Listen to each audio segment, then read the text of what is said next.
Mathew Barzal comes up big for Canada. We take a look at JG Pageau's season and future with the Islanders and a player that the Islanders are rumored to be interested in trading for, but we'll tell you why it probably won't happen. All that and more on this episode of the Locked On Islanders podcast.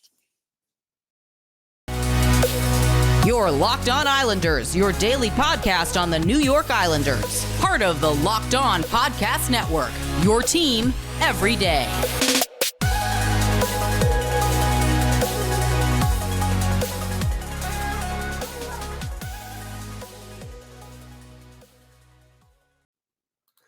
All right, everybody. Welcome to the Friday edition of the Locked On Islanders podcast. Yes, we made it to Friday. So glad you could be part of the Locked On Islanders family. And thank you for making Locked On Islanders your first listen every day. We are free and available on all platforms.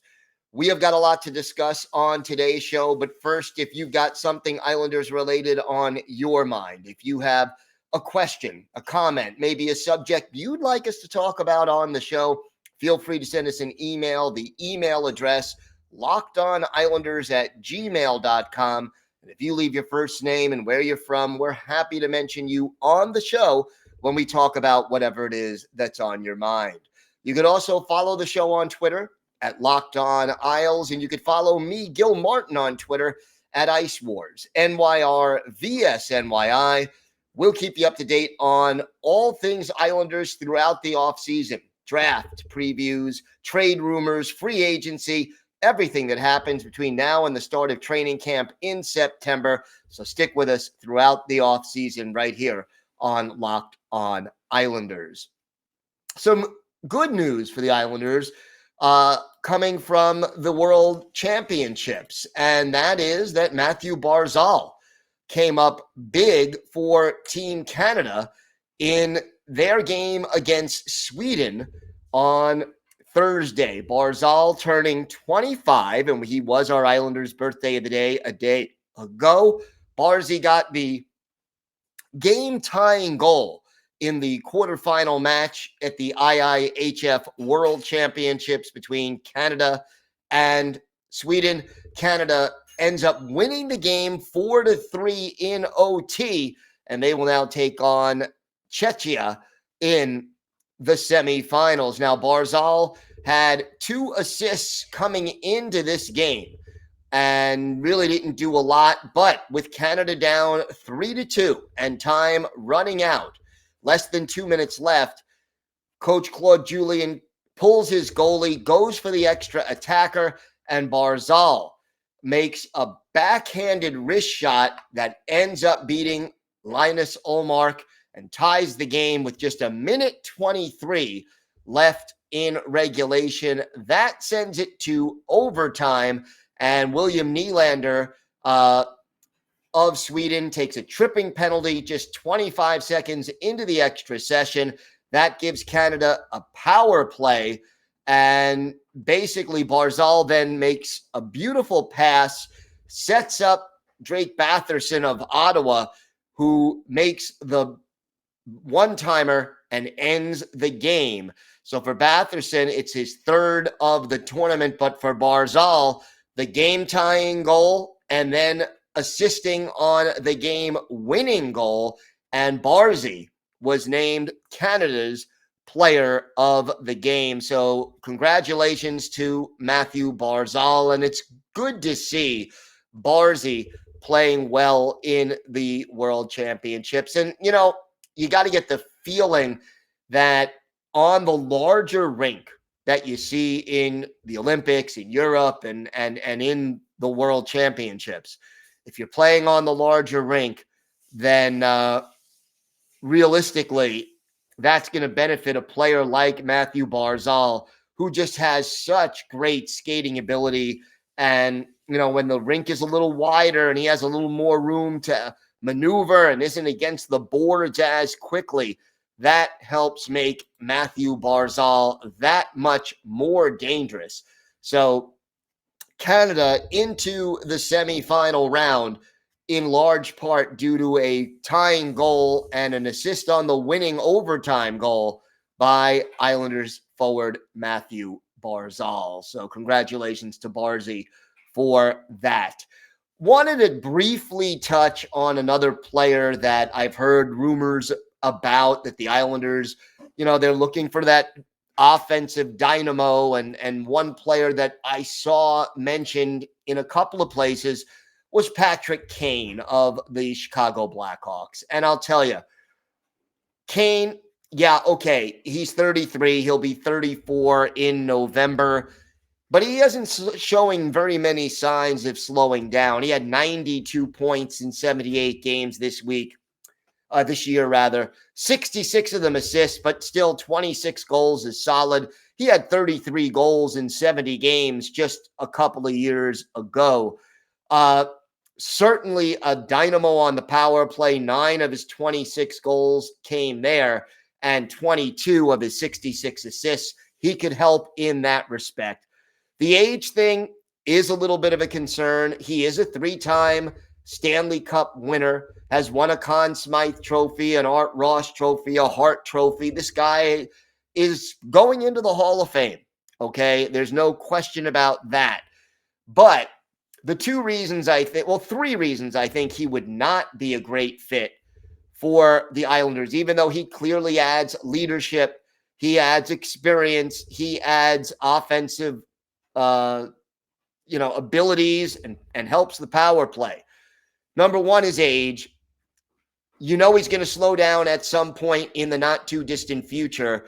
And if it starts a little sooner rather than a little later, that's not necessarily a good thing.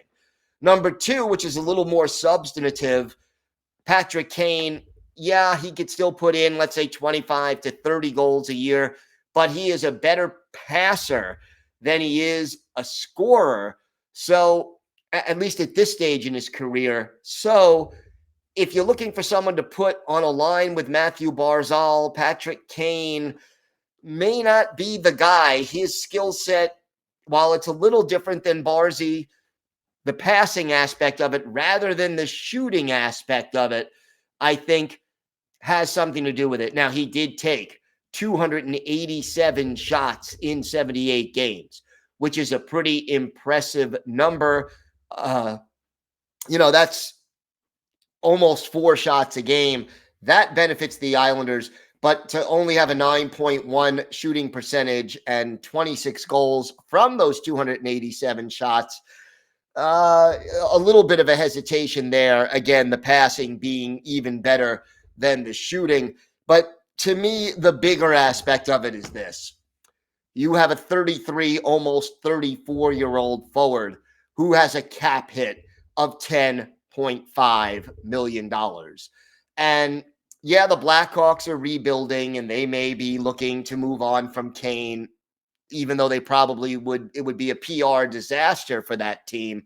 But they would have to absorb at least part of that cap hit, or the Islanders really couldn't afford to add $10.5 million to their payroll without really, having to let go of some other players. So that's why those are the reasons I think the Kane rumor is not going to come to fruition. Would it be exciting to add him? Yes. Would it be beneficial in some ways? Yes.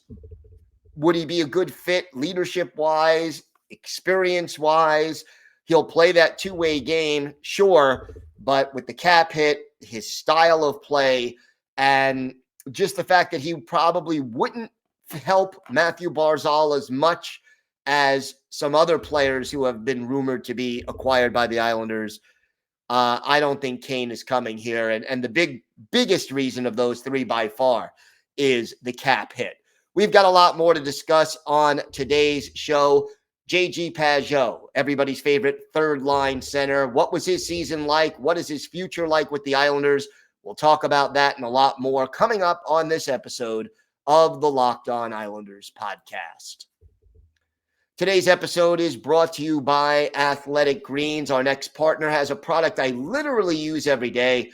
I started taking AG1 because I hate taking so many different vitamins and pills, and I wanted a supplement that actually tastes great. Well, Look, I've been on it for 8 weeks now, and I love it. It doesn't taste like it's super healthy. It has a kind of mild tropical taste that I actually look forward to each morning. And look, what is this stuff? Well, with one delicious scoop of AG1, you're absorbing 75 high-quality vitamins, minerals, whole food source superfoods, probiotics, and adaptogens that'll help you start your day right. This special blend of ingredients supports your gut health, your nervous system, your immune system, your energy, recovery, focus, and aging. All of these things.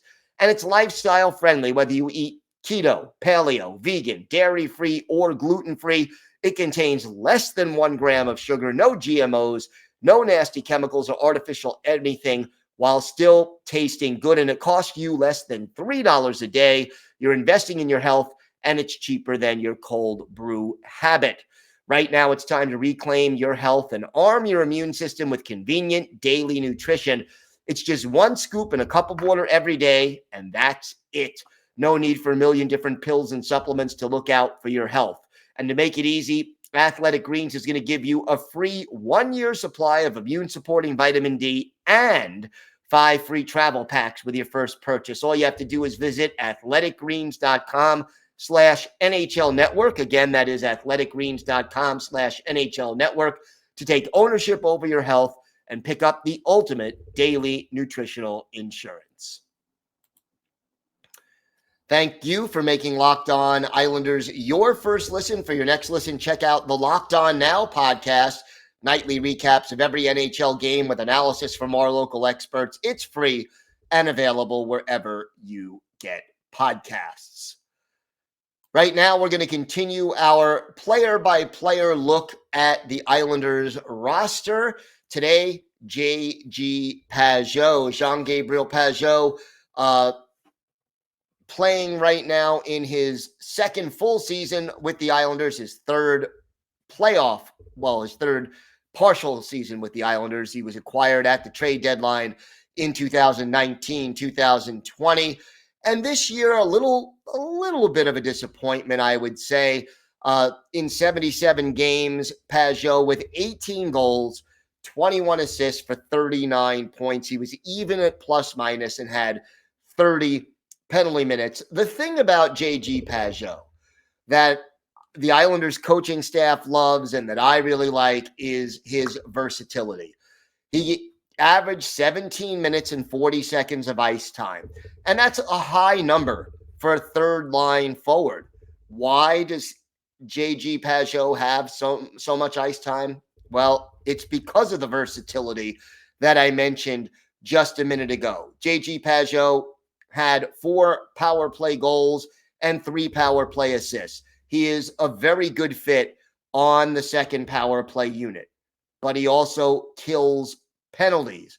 He had a shorthanded goal and 3 helpers while the Islanders were down a man. So you could see he is very good in the faceoff circle, winning 55.3% of his faceoffs. He is able to kill penalties. He's sound defensively. He can pass the puck well, set up other people on the power play, and score on the power play himself. You're looking at a guy who does a little bit of everything and does it well. He's not, an all-star in any of these categories, but he's very good at a lot of different things.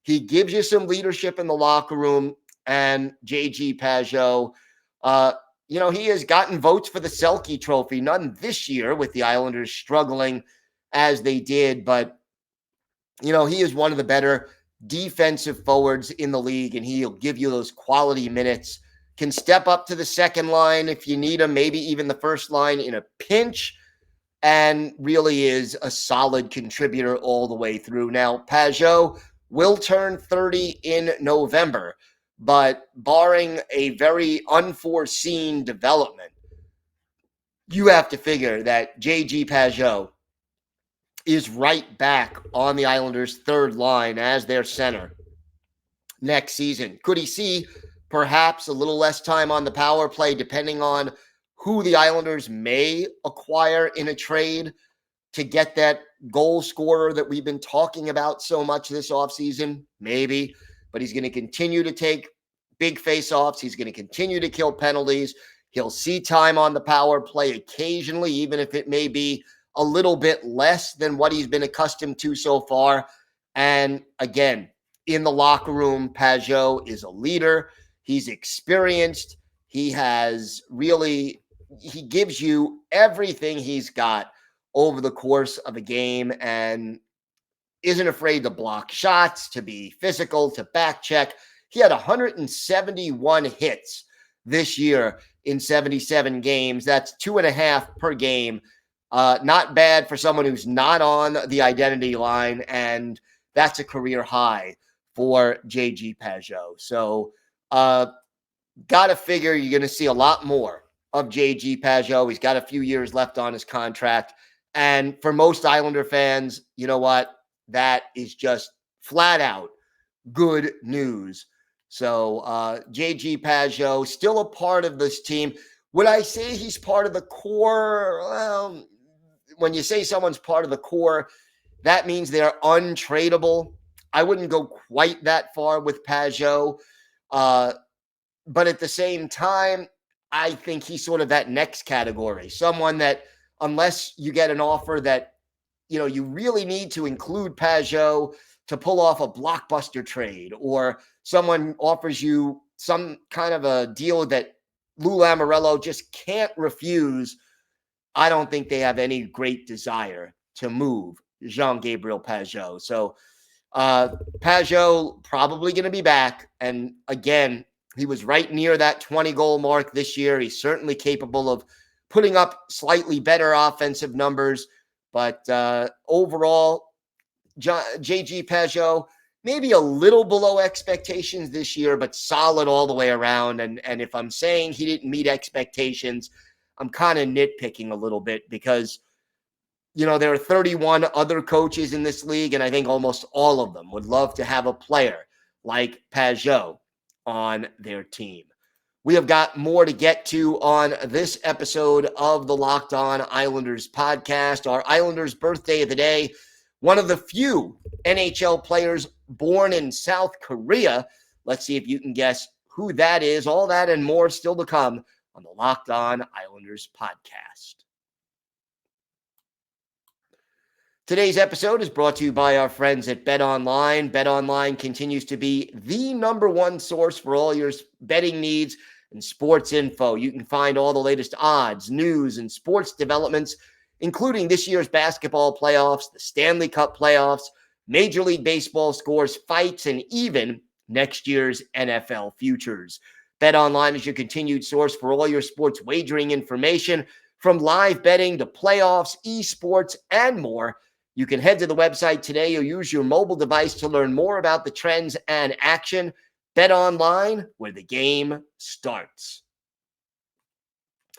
Time now for our Islanders birthday of the day, and today is the 46th birthday of former Islanders forward Richard Park. Park, born, as I said, in Seoul, South Korea, back in 1976, drafted in the second round by the Pittsburgh Penguins, 50th overall back in 1994, played one game for the Penguins in that 94-95 season before becoming a regular in 95-96, went to the Anaheim Mighty Ducks, as they were known back then, during the 96-97 season, and then to the Flyers for 98-99, played for the Wild and then the Canucks before joining the Islanders in 2006-2007.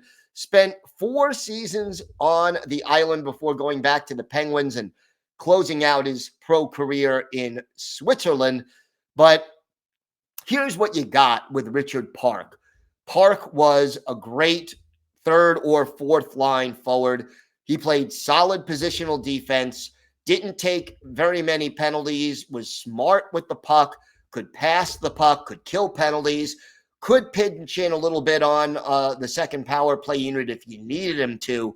But more than anything, Richard Park could shut down an opponent's, solid scoring line and check and be sound positionally while pitching in the odd goal and key clutch point. We're going to go back and look at one of Richard Park's better games with the Islanders. But first, for his career, 738 NHL games, 102 goals, 241 points, and 266 penalty minutes. He played in 40 Stanley Cup games, 5 of those with the Islanders, 3 goals, 9 points, one of the assists coming with the Isles in 06-07. His best season with the Islanders statistically, 2008-2009, when he had 14 goals and 31 points. He had 32 points in 07-08, but 20 of those were assists. We're going to look at one of his better games with the Isles. February 13th, 2010, at the Nassau Coliseum, the Tampa Bay Lightning visiting Antero Niittymaki is the goalie for the Bolts, while Martin Biron is the Islanders' netminder. Islanders get on the board first. Blake Como scoring his 7th. Rob Schremp with the assist at 7:31. Islanders up 1-0. But the Tampa Bay Lightning tie it. Steven Stamkos, his 34th from Martin St. Louis and Curtis Foster. That one coming at 11:14. It's a 1-1 hockey game. Then Mike London of Tampa Bay makes it 2-1, his 2nd of the year from Steven Stamkos at 14:29. After 20 minutes, the Islanders are trailing 2-1. But in the second period, Doug Weight evens it up for the Islanders. Kyle Oposo, the only assist at 4:26, and we're tied 2-2. Nate Thompson gives the Tampa Bay Lightning the lead back at 3-2. The former Islander gets his 2nd from Alex Tanguay and Jeff Halpern at 12:27. Islanders down by a goal. But Kyle Oposo gets his 13th from John Tavares and Andy Sutton at 16:12. That ties the game up. And then Richard Park, our Islanders' birthday of the day, scores exactly 1 minute later. His 5th, Blake Como and Martin Biron with the assist at 17:12. And at the end of 2 periods, the Islanders are up 4-3. Steve Downey of the Lightning ties it back up 2 minutes and 57 seconds into the 3rd period. His 14th of the year, Matthias Oland and Martin St. Louis with the assist. But the Islanders get the game winner with 2 minutes and 22 seconds left in regulation. Our Islanders' birthday of the day, Richard Park, his 2nd of the game, 6th of the year. Doug Weight and Matt Molson with the assist. Islanders hold on for a 5-4 win. Martin Biron, 38 saves in a game. The Islanders were outshot 42-33. Biron with 38 saves and an assist. For Islanders' birthday of the day, Richard Park, 2 goals, a +1, 5 shots on goal, and yes, he had the game winner while playing 13 minutes and 5 seconds of ice time. So, Richard Park, the only Islander born in Seoul, South Korea, he is our Islanders' birthday of the day. We wish him a happy 46th birthday and many, many happy more. Great Islander, Richard Park. Want to wish everyone a great weekend. We're going to keep an eye on Mathew Barzal and Team Canada in the World Championships as they head to the semifinals, and we will continue our player-by-player look at Islanders players on Monday when we take a look at the season that Zach Parise had. Want to wish everyone a great holiday weekend. Even though it is Memorial Day Monday, we will be back with a show. Have a great holiday weekend. Stay safe.